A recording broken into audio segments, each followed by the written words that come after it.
कथा कहानी काव्य में आपका स्वागत है। कहानियों, कविताओं और व्यंग के रूप में साहित्य हमें वक्त विशेष के देश, समाज और जीवन दर्शन से अवगत कराता है।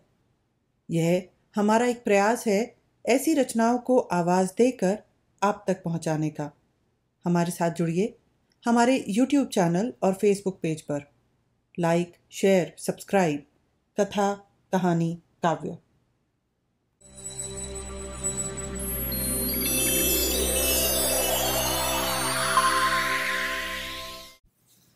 मुंशी प्रेमचंद के उपन्यास गोदान का 7वां भाग, मेरे यानी मनीषा के साथ।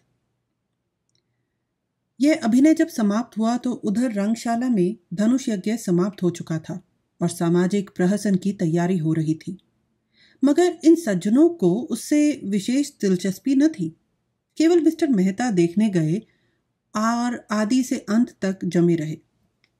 उन्हें बड़ा मजा आ रहा था।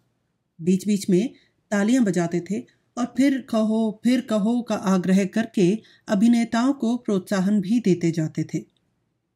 राय साहब ने इस प्रहसन में एक मुकदमेबाज देहाती जमींदार का खाका उड़ाया था। कहने को तो प्रहसन था, मगर करुणा से भरा हुआ। नायक का बात बात में कानून की धाराओं का उल्लेख करना, पत्नी पर केवल इसलिए मुकदमा दायर कर देना कि उसने भोजन तैयार करने में जरा सी देर कर दी, फिर वकीलों के नखरे और देहाती गवाहों की चालाकियां और झांसे, पहले गवाही के लिए चटपट तैयार हो जाना, मगर इजलास पर तलबी के समय खूब मनावन कराना और नाना प्रकार की फरमाइशें करके उल्लू बनाना, ये सभी दृश्य देखकर लोग हंसी के मारे लोटे जाते थे। सबसे सुंदर वह दृश्य था जिसमें वकील गवाहों को उनके बयान रटा रहे थे। गवाहों का बार बार भूलें करना, वकील का बिगड़ना, फिर नायक का देहाती बोली में गवाहों को समझाना और अंत में इजलास पर गवाहों का बदल जाना। ऐसा सजीव और सत्य था कि मिस्टर मेहता उछल पड़े और तमाशा बंद होने पर नायक को गले लगा लिया और सभी नटों को एक एक मेडल देने की घोषणा की। राय साहब के प्रति उनके मन में श्रद्धा के भाव जाग उठे। राय साहब स्टेज के पीछे ड्रामे का संचालन कर रहे थे। मेहता दौड़कर उनके गले लिपट गए और मुग्ध होकर बोले, आपकी दृष्टि इतनी पैनी है, इसका मुझे अनुमान न था। दूसरे दिन जलपान के बाद शिकार का प्रोग्राम था। वहीं किसी नदी के तट पर बाग में भोजन बने, खूब जल क्रीड़ा की जाए और शाम को लोग घर आए, देहाती जीवन का आनंद उठाया जाए। जिन मेहमानों को विशेष काम था वह तो विदा हो गए। केवल वे ही लोग बचे रहे जिनकी राय साहब से घनिष्ठता थी। मिसेस खन्ना के सिर में दर्द था, न जा सकी, और संपादक जी इस मंडली से जले हुए थे और इनके विरुद्ध एक लेख माला निकालकर इनकी खबर लेने के विचार में मग्न थे। सब के सब छटे हुए गुंडे हैं, हराम के पैसे उड़ाते हैं और मूछों पर ताव देते हैं। दुनिया में क्या हो रहा है इन्हें क्या खबर। इनके पड़ोस में कौन मर रहा है इन्हें क्या परवाह। इन्हें तो अपने भोग विलास से काम है। यह मेहता जो फिलॉसफर बना फिरता है, उसे यही धुन है कि जीवन को संपूर्ण बनाओ। महीने में 1000 मार लेते हो, तुम्हें अख्तियार है। जीवन को संपूर्ण बनाओ या परिपूर्ण बनाओ। जिसको यह फिक्र दबाए डालती है कि लड़कों का ब्याह कैसे हो, या बीमार स्त्री के लिए वैद्य कैसे आए, या अब की घर का किराया किसके घर से आएगा, वह अपना जीवन कैसे संपूर्ण बनाए। छूटे सांड बने दूसरों के खेत में मुंह मारते फिरते हो और समझते हो संसार में सब सुखी हैं। तुम्हारी आंखें तब खुलेंगी जब क्रांति होगी और तुमसे कहा जाएगा, बचा, खेत में चलकर हल जोतो। तब देखें तुम्हारा जीवन कैसे संपूर्ण होता है। और वह जो है मालती, जो 72 घाटों का पानी पीकर भी मिस बनी फिरती हैं, शादी नहीं करेगी। इससे जीवन बंधन में पड़ जाता है और बंधन में जीवन का पूरा विकास नहीं होता। बस जीवन का पूरा विकास इसी में है कि दुनिया को लूटे जाओ और निर्द्वंद विलास किए जाओ। सारे बंधन तोड़ दो, समाज और धर्म को गोली मारो, जीवन के कर्तव्यों को पास न फटकने दो, बस तुम्हारा जीवन संपूर्ण हो गया। इससे ज्यादा आसान और क्या होगा। माँ बाप से नहीं पटती, उन्हें धता बताओ। शादी मत करो, यह बंधन है। बच्चे होंगे, यह मोहपाश है। मगर टैक्स क्यों देते हो? कानून भी तो बंधन है, उसे क्यों नहीं तोड़ देते? उससे क्यों कन्नी काटते हो? जानते हो ना कि कानून की जरा सी भी अवज्ञा की और बेड़ियां पड़ जाएंगी। बस वही बंधन तोड़ो जिसमें अपनी भोग लिप्सा में बाधा नहीं पड़ती। रस्सी को सांप बनाकर पीटो और 30 मार खां बनो। जीते सांप के पास जाओ ही क्यों, वह पुकार भी मारेगा तो लहरें आने लगेंगी। उसे आते देखो तो तुम दबाकर भागो। ये तुम्हारा संपूर्ण जीवन है। 8 बजे शिकार पार्टी चली। खन्ना ने कभी शिकार न खेला था। बंदूक की आवाज से कांपते थे। लेकिन मिस मालती जा रही थी, वह कैसे रुक सकते थे? मिस्टर तंखा को भी अभी तक इलेक्शन के विषय में बातचीत करने का अवसर न मिला था। शायद वहां वह अवसर मिल जाए। राय साहब अपने इस इलाके में बहुत दिनों से नहीं गए थे। वहां का रंग ढंग देखना चाहते थे। कभी कभी इलाके में आने जाने से आदमियों से एक संबंध भी हो जाता है और रोब भी रहता है। कारकुन और प्यादे भी सचेत रहते हैं। मिर्जा खुर्शेद को जीवन के नए अनुभव प्राप्त करने का शौक था, विशेषकर ऐसे जिनमें कुछ साहस दिखाना पड़े। मिस मालती अकेले कैसे रहती? उन्हें तो रसिकों का जमघट चाहिए। केवल मिस्टर मेहता शिकार खेलने के सच्चे उत्साह से जा रहे थे। राय साहब की इच्छा तो थी कि भोजन की सामग्री, रसोइया, कहार, खिदमतगार सब साथ चलें, लेकिन मिस्टर मेहता ने उसका विरोध किया। खन्ना ने कहा, आखिर वहां भोजन करेंगे या भूखों मरेंगे? मेहता ने जवाब दिया, भोजन क्यों ना करेंगे, लेकिन आज हम लोग खुद अपना सारा काम करेंगे। देखना तो चाहिए कि नौकरों के बगैर हम जिंदा रह सकते हैं या नहीं। मिस मालती पकाएंगी और हम लोग खाएंगे। देहातों में हांडिया और पत्तल मिल ही जाते हैं और ईंधन की कोई कमी नहीं। शिकार हम करेंगे ही। मालती ने गिला किया, क्षमा कीजिएगा, आपने रात मेरी कलाई इतनी जोर से पकड़ी कि अभी तक दर्द हो रहा है। काम तो हम लोग करेंगे, आप केवल बताती जाइएगा। मिर्जा खुर्शेद बोले, अजी आप लोग तमाशा देखते रहिए, मैं सारा इंतजाम कर दूंगा। बात ही कौन सी है?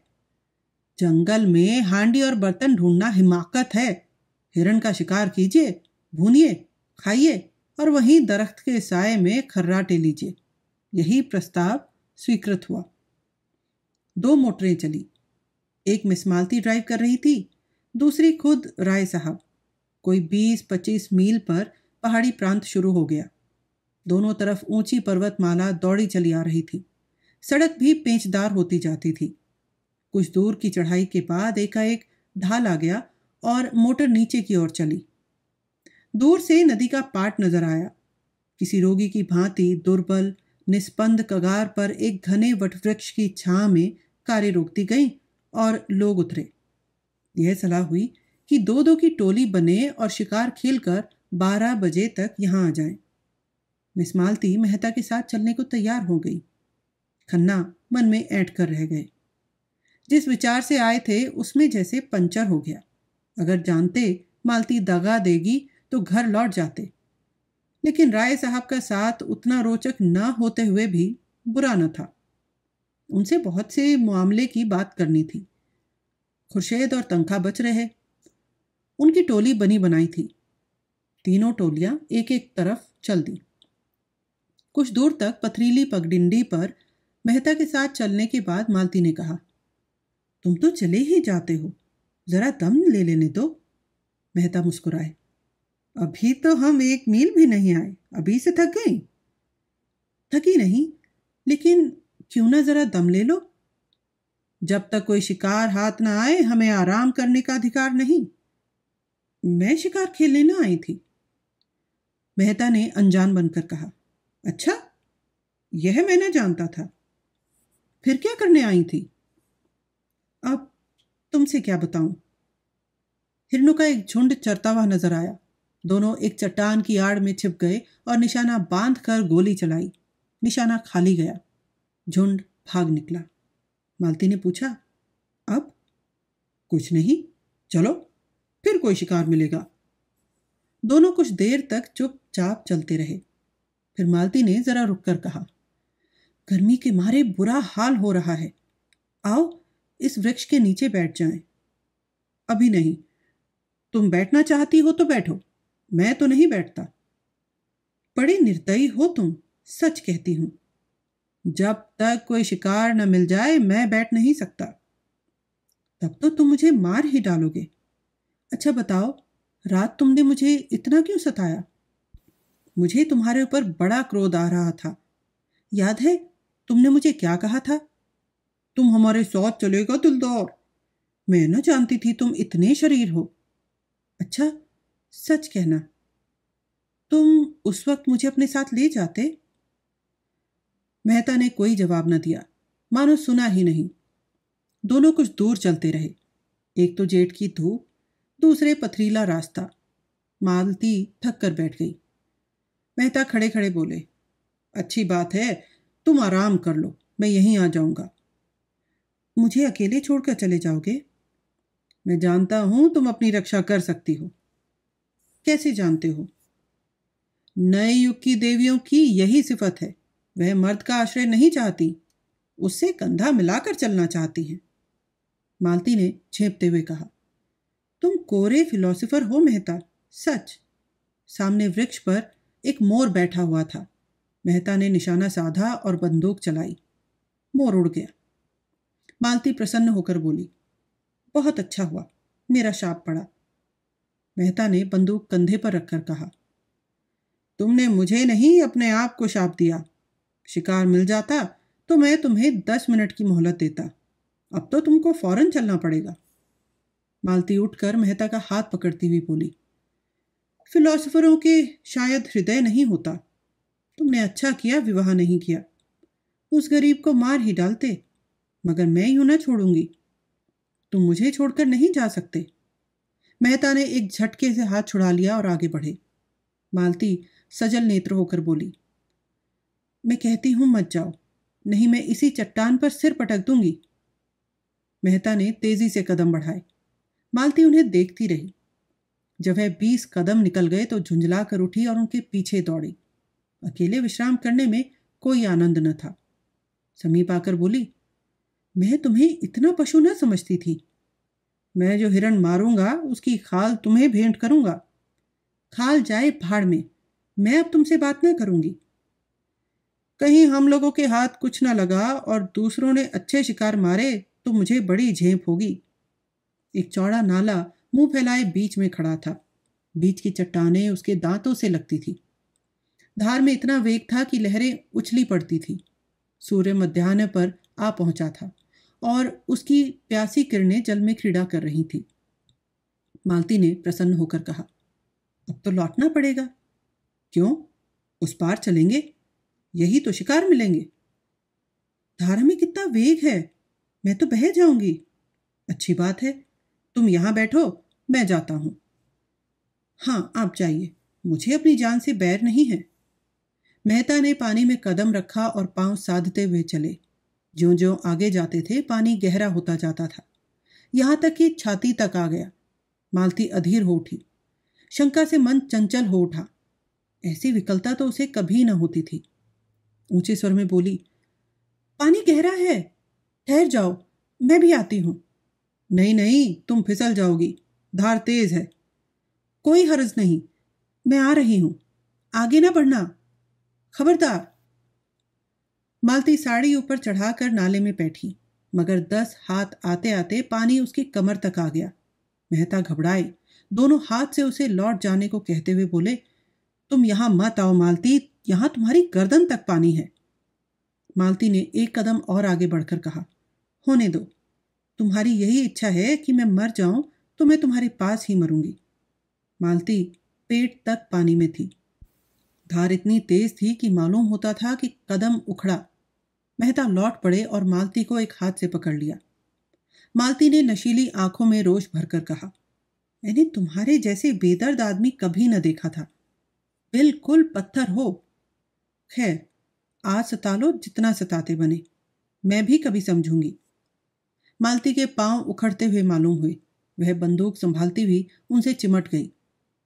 मेहता ने आश्वासन देते हुए कहा, तुम यहाँ खड़ी नहीं रह सकती, मैं तुम्हें अपने कंधे पर बिठाए लेता हूँ। मालती ने भ्रिकुटी टेढ़ी करके कहा, तो उस पार जाना क्या इतना जरूरी है? मेहता ने कुछ उत्तर न दिया। बंदूक कनपटी से कंधे पर दबा ली और मालती को दोनों हाथों से उठाकर कंधे पर बैठा लिया। मालती अपनी पुलक को छिपाती हुई बोली, अगर कोई देख ले? भय तो लगता है। 2 पग के बाद उसने करुण स्वर में कहा, अच्छा बताओ, मैं यहीं पानी में डूब जाऊं तो तुम्हें रंज हो या ना हो? मैं तो समझती हूं तुम्हें बिल्कुल रंज ना होगा। मेहता ने आहत स्वर से कहा, तुम समझती हो मैं आदमी नहीं हूं। मैं तो यही समझती हूं, क्यों छिपाऊं? सच कहती हो मालती। तुम क्या समझते हो? मैं कभी बतलाऊंगा। पानी मेहता के गर्दन तक आ गया। कहीं अगला कदम उठाते ही सिर तक न आ जाए। मालती का हृदय धक धक करने लगा। बोली, मेहता, ईश्वर के लिए अब आगे मत जाओ, नहीं मैं पानी में कूद पड़ूंगी। उस संकट में मालती को ईश्वर याद आया जिसका वह मजाक उड़ाया करती थी। जानती थी ईश्वर कहीं बैठा नहीं है जो आकर उन्हें उबार लेगा, लेकिन मन को जिस अवलंबन और शक्ति की जरूरत थी वह और कहीं कहाँ मिल सकती थी। पानी कम होने लगा था। मालती ने प्रसन्न होकर कहा, अब मुझे उतार दो। नहीं नहीं, चुपचाप बैठी रहो, कहीं आगे कोई गड्ढा मिल जाए। तुम समझते होंगे यह कितनी स्वार्थिनी है, मुझे इसकी मजदूरी दे देना। मालती के मन में गुदगुदी हुई। क्या मजदूरी लोगे? यही कि जब तुम्हें जीवन में ऐसा ही कोई अवसर आए तो मुझे बुला लेना। किनारे आ गए। मालती ने रेत पर अपनी साड़ी का पानी निचोड़ा, जूते का पानी निकाला, मुंह हाथ धोया, पर ये शब्द अपने रहस्यमय आशय के साथ उसके सामने नाचते रहे। उसने इस अनुभव का आनंद उठाते हुए कहा, यह दिन याद रहेगा? मेहता ने पूछा, तुम बहुत डर रही थी। पहले तो डरी, लेकिन फिर मुझे विश्वास हो गया कि तुम हम दोनों की रक्षा कर सकते हो। मेहता ने गर्व से मालती को देखा। इनके मुख पर परिश्रम की लाली के साथ तेज था। मुझे यह सुनकर कितना आनंद आ रहा है तुम यह समझ सकोगी मालती? तुमने समझाया कब? उल्टे और जंगलों में घसीटते फिरते हो और अभी फिर लौटती बार यही नाला पार करना पड़ेगा। तुमने कैसी आफत में जान डाल दी। मुझे तुम्हारे साथ रहना पड़े तो एक दिन ना पटे। मेहता मुस्कुराए। इन शब्दों का संकेत खूब समझ रहे थे। तुम मुझे इतना दुष्ट समझती हो, और जो मैं कहूं कि मैं तुमसे प्रेम करता हूं, मुझसे विवाह करोगी? ऐसे काट कठोर से कौन विवाह करेगा? रात दिन जलाकर मार डालोगे।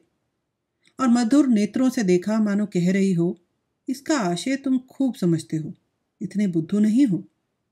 मेहता ने जैसे सचेत होकर कहा, तुम सच कहती हो मालती, मैं किसी रमणी को प्रसन्न नहीं रख सकता।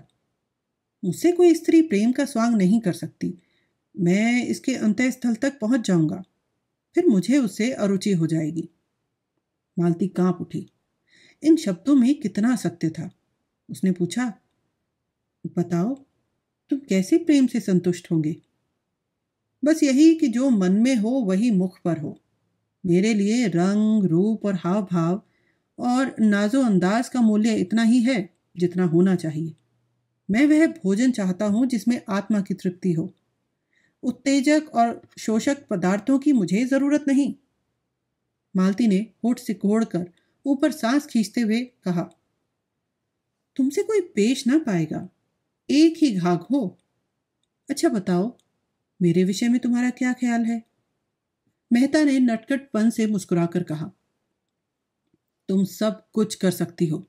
बुद्धिमती हो, चतुर हो, प्रतिभावान हो, दयालु हो, चंचल हो, स्वाभिमानी हो, त्याग कर सकती हो, लेकिन प्रेम नहीं कर सकती।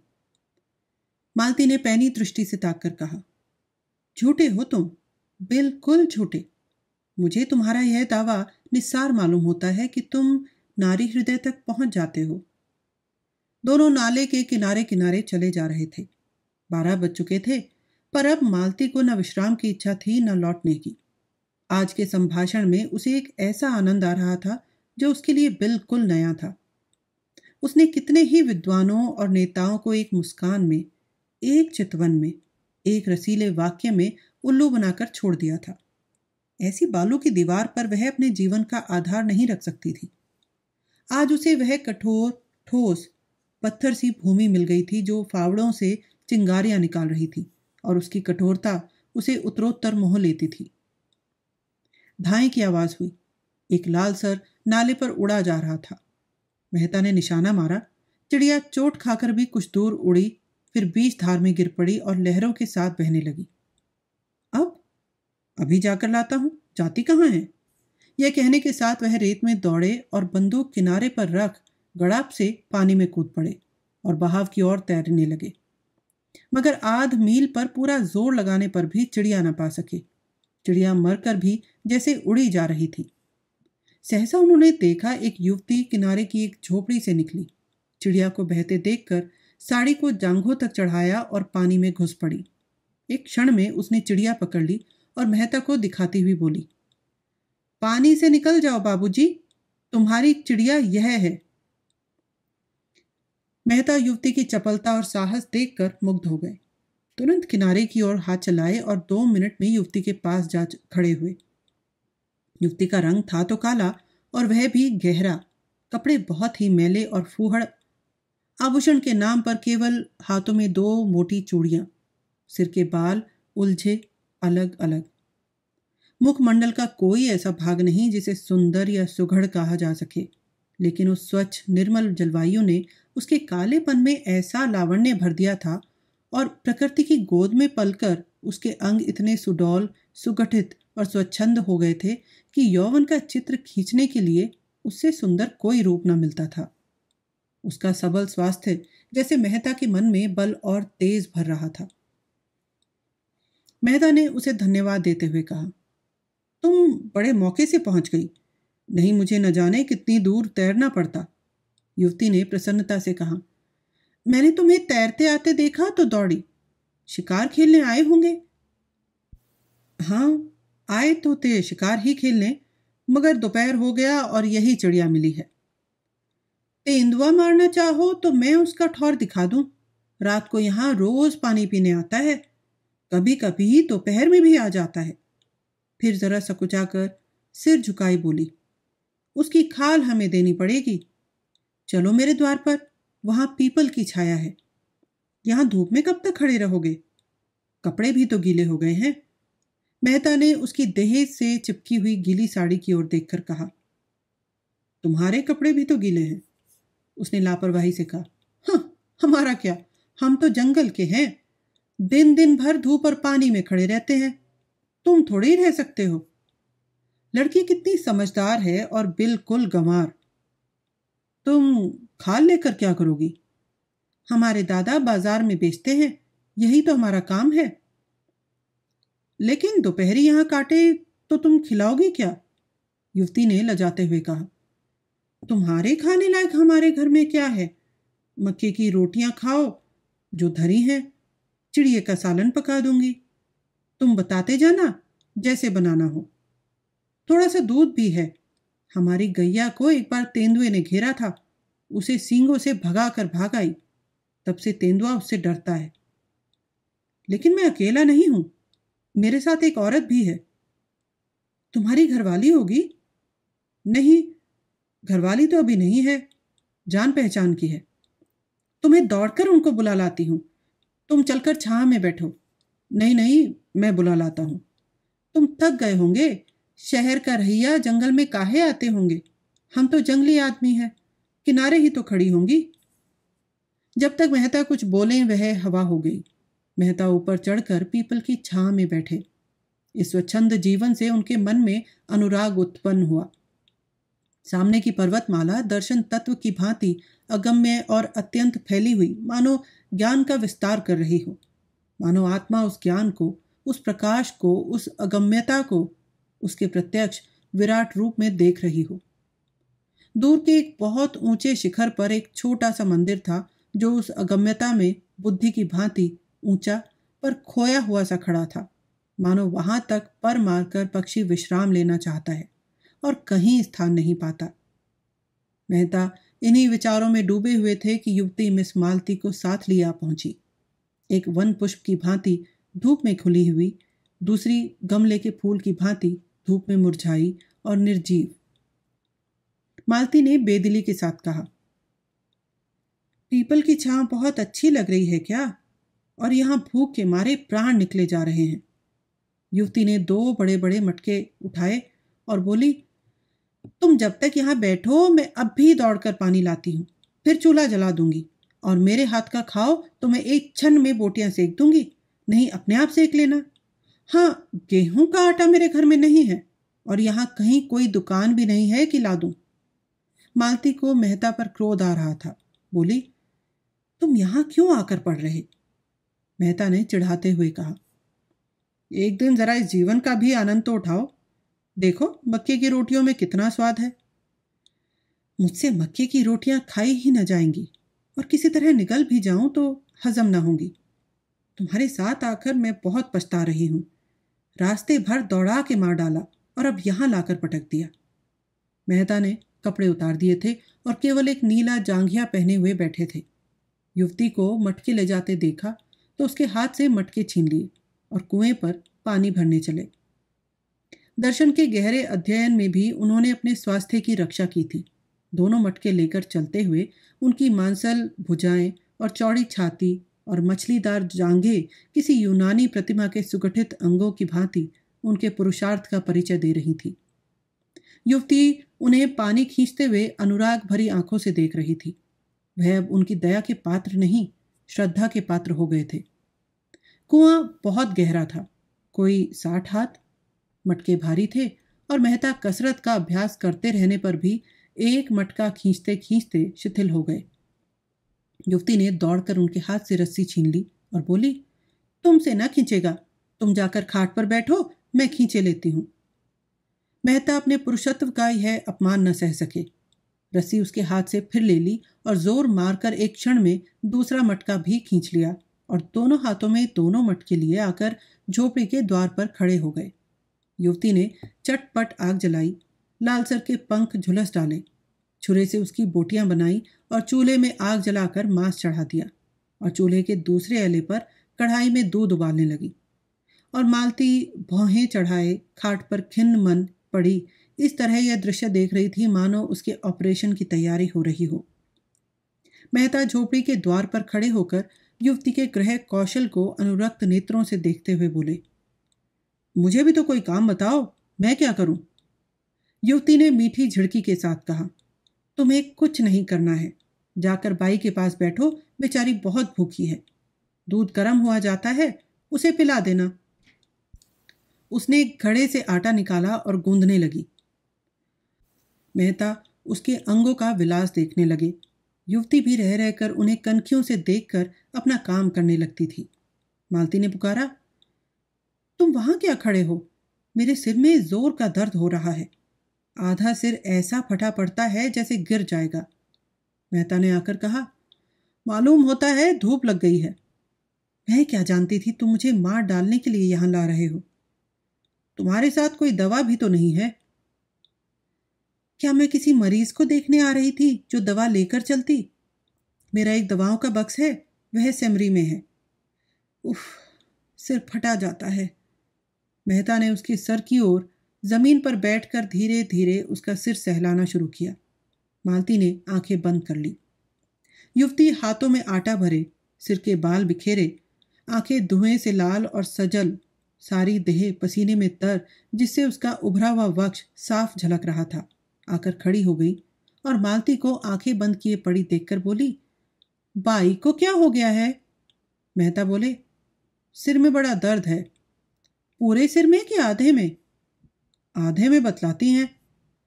दाईं ओर है कि बाईं ओर? बाईं ओर। मैं अभी दौड़ के एक दवा लाती हूँ, घिस कर लगाते ही अच्छा हो जाएगा। तुम इस धूप में कहाँ जाओगी? युवती ने सुना ही नहीं, वेग से एक और जाकर पहाड़ियों में छिप गई। कोई आधा घंटे बाद मेहता ने उसे ऊंची पहाड़ी पर चढ़ते देखा। दूर से बिल्कुल गुड़िया सी लग रही थी। मन में सोचा, इस जंगली छोकरी में सेवा का कितना भाव और कितना व्यवहारिक ज्ञान है। लू और धूप में आसमान पर चढ़ी चली जा रही है। मालती ने आंखें खोलकर देखा।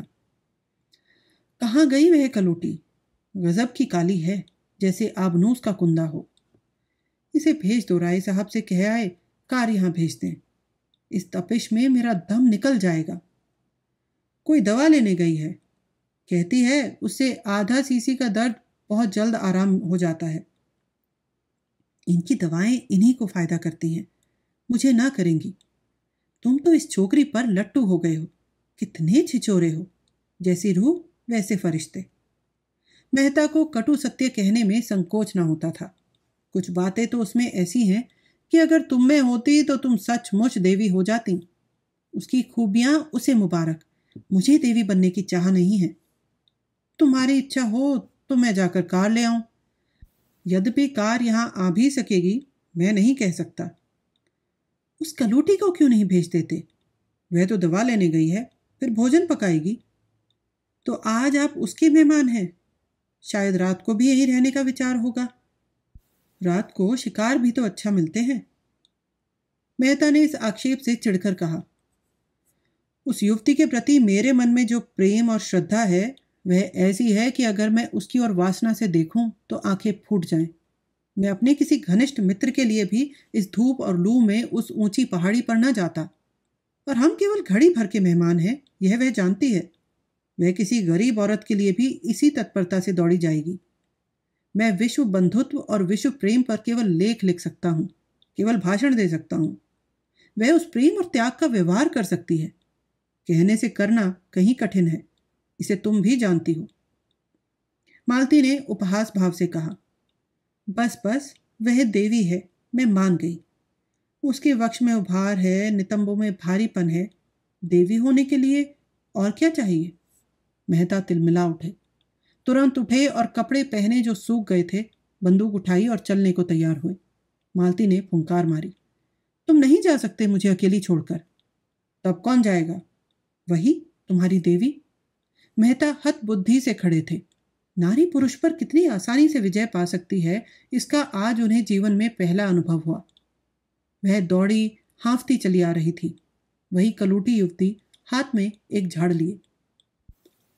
समीप जाकर मेहता को कहीं जाने को तैयार देखकर बोली, मैं वह जड़ी खोज लाई, अभी घिसकर लाती हूं। लेकिन तुम कहां जा रहे हो? मांस तो पक गया होगा, मैं रोटियां सेक देती हूँ, 2 एक खा लेना। बाई दूध पी लेंगी, ठंडा हो जाए तो चले जाना। उसने निसंकोच भाव से मेहता के अचकन की बटनें खोल दी। मेहता अपने को बहुत रोके हुए थे। जी होता था इस गवारिन के चरणों को चूम ले। मालती ने कहा, अपनी दवाई रहने दो। नदी के किनारे बरगद के नीचे हमारी मोटर कार खड़ी है, वहां और लोग होंगे, उनसे कहना कार यहां लाए। दौड़ी हुई जा। युवती ने दीन नेत्रों से मेहता को देखा।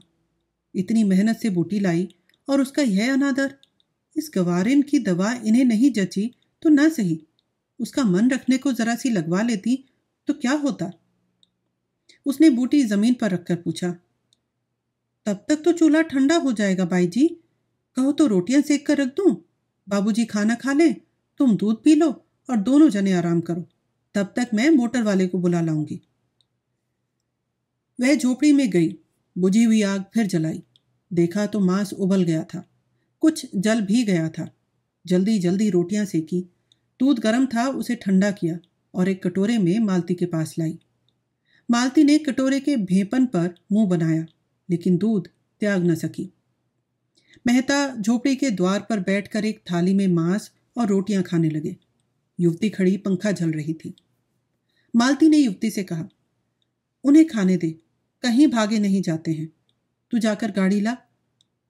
युवती ने मालती की ओर एक बार सवाल की आंखों से देखा। यह क्या कहना चाहती हैं? इनका आशय क्या है? उसे मालती के चेहरे पर रोगियों की सी नम्रता और कृतज्ञता और याचना न दिखाई दी। उसकी जगह अभिमान और प्रमाद की झलक थी। गवारिन मनोभावों के पहचानने में चतुर थी। बोली, मैं किसी की लौंडी नहीं हूं बाई जी, तुम बड़ी हो, अपने घर की बड़ी हो। मैं तुमसे कुछ मांगने तो नहीं जाती, मैं गाड़ी लेने न जाऊंगी। मालती ने डांटा। अच्छा, तूने गुस्ताखी पर कमर बांधी? बता, तू किसके इलाके में रहती है? यह राय साहब का इलाका है, तो तुझे उन्हीं राय साहब के हाथों हंटरों से पिटवाऊंगी। मुझे पिटवाने से तुम्हें सुख मिले तो पिटवा लेना भाई जी, कोई रानी महारानी थोड़ी हूं कि लश्कर भेजनी पड़ेगी। मेहता ने 2-4 कौर निगले थे कि मालती की यह बातें सुनी। कौर कंठ में अटक गया। जल्दी से हाथ धोया और बोले, वह नहीं जाएगी, मैं जा रहा हूं। मालती भी खड़ी हो गई। उसे जाना पड़ेगा, मेहता ने अंग्रेजी में कहा। उसका अपमान करके तुम अपना सम्मान बढ़ा नहीं रही हो मालती। मालती ने फटकार बताई। ऐसी ही लौंडियां मर्दों को पसंद आती हैं जिनमें और कोई गुण हो या ना हो, उनकी टहल दौड़ दौड़ कर प्रसन्न मन से करें और अपना भाग्य सराहें कि इस पुरुष ने मुझसे यह काम करने को तो कहा। वह देवियां हैं, शक्तियां हैं, विभूतियां हैं। मैं समझती थी वह पुरुषत्व तुम में कम से कम नहीं है, लेकिन अंदर से, संस्कारों से तुम भी वही बर्बर हो। मेहता मनोविज्ञान के पंडित थे, मालती के मनोरहस्यों को समझ रहे थे। ईर्ष्या का ऐसा अनोखा उदाहरण उन्हें कभी न मिला था। उस रमणी में जो इतनी मृदु स्वभाव, इतनी उदार, इतनी प्रसन्न मुख थी, ईर्ष्या की ऐसी प्रचंड ज्वाला। बोले, कुछ भी कहो, उसे ना जाने दूंगा मैं। उसकी सेवाओं और कपियों का यह पुरस्कार देकर मैं अपनी नजरों में नीच नहीं बन सकता। मेहता के स्वर में कुछ ऐसा तेज था कि मालती धीरे से उठी और चलने को तैयार हो गई। उसने जलकर कहा, अच्छा, तो मैं ही जाती हूं, तुम उसके चरणों की पूजा करके आना। मालती 2-3 कदम चली गई तो मेहता ने युवती से कहा, अब मुझे आज्ञा दो बहन, तुम्हारा यह नेह, तुम्हारी निस्वार्थ सेवा हमेशा याद रहेगी। युवती ने दोनों हाथों से सजल नेत्र होकर उन्हें प्रणाम किया और झोपड़ी के अंदर चली गई। दूसरी टोली राय साहब और खन्ना की थी। राय साहब तो अपने उसी रेशमी कुर्ते और रेशमी चादर में थे, मगर खन्ना ने शिकारी सूट डाटा था जो शायद आज ही के लिए बनवाया गया था, क्योंकि खन्ना को असामियों के शिकार से इतनी फुर्सत कहाँ थी कि जानवरों का शिकार करते। खन्ना ठिगने, इकहरे, रूपवान आदमी थे। गेहुआ रंग, बड़ी बड़ी आंखें, मुंह पर चेचक के दाग, बातचीत में बड़े कुशल। कुछ दूर चलने के बाद खन्ना ने मिस्टर मेहता का जिक्र छेड़ दिया, जो कल से ही उनके मस्तिष्क में राहु की भांति समाये हुए थे। बोले, ये मेहता भी कुछ अजीब आदमी है, मुझे तो कुछ बना हुआ मालूम होता है। राय साहब मेहता की इज्जत करते थे, उन्हें सच्चा और निष्कपट आदमी समझते थे, पर खन्ना से लेन देन का व्यवहार था। कुछ स्वभाव से शांतिप्रिय भी थे, विरोध न कर सके। बोले, मैं तो उन्हें केवल मनोरंजन की वस्तु समझता हूं, कभी उनसे बहस नहीं करता, और करना भी चाहूं तो उतनी विद्या कहां से लाऊं। जिसने जीवन के क्षेत्र में कभी कदम ही नहीं रखा, वह अगर जीवन के विषय में कोई नया सिद्धांत अलापता है तो मुझे उस पर हंसी आती है। मजे से 1000 महावार फटकारते हैं, न जोरू न जाता, न कोई चिंता न कोई बाधा। वह दर्शन न बघारे तो कौन बघारे। आप निद्वंद्व रहकर जीवन को संपूर्ण बनाने का स्वप्न देखते हैं, ऐसे आदमी से क्या बहस की जाए। मैंने सुना चरित्र का अच्छा नहीं है। बेफिक्री में चरित्र अच्छा रह ही कैसे सकता है। समाज में रहो और समाज के कर्तव्यों और मर्यादाओं का पालन करो, तब पता चले। मालती न जाने क्या देखकर उन पर लट्टू हुई जाती है। मैं समझता हूं वह केवल तुम्हें जला रही है। मुझे वह क्या जलाएगी, बेचारी। मैं उन्हें खिलौने से ज्यादा नहीं समझता। यह तो ना कहो मिस्टर खन्ना, मिस मालती पर जान तो देते हो तुम। यों तो मैं आपको भी यही इल्जाम दे सकता हूं। मैं सचमुच खिलौना समझता हूं, आप उन्हें प्रतिमा बनाए हुए हैं। खन्ना ने जोर से कह कहा मारा, हालांकि हंसी में कोई बात न थी। अगर एक लोटा जल चढ़ा देने से वरदान मिल जाए तो क्या बुरा है। अब की राय साहब ने जोर से कह कहा मारा, जिसका कोई प्रयोजन न था। तब आपने उस देवी को समझा ही नहीं।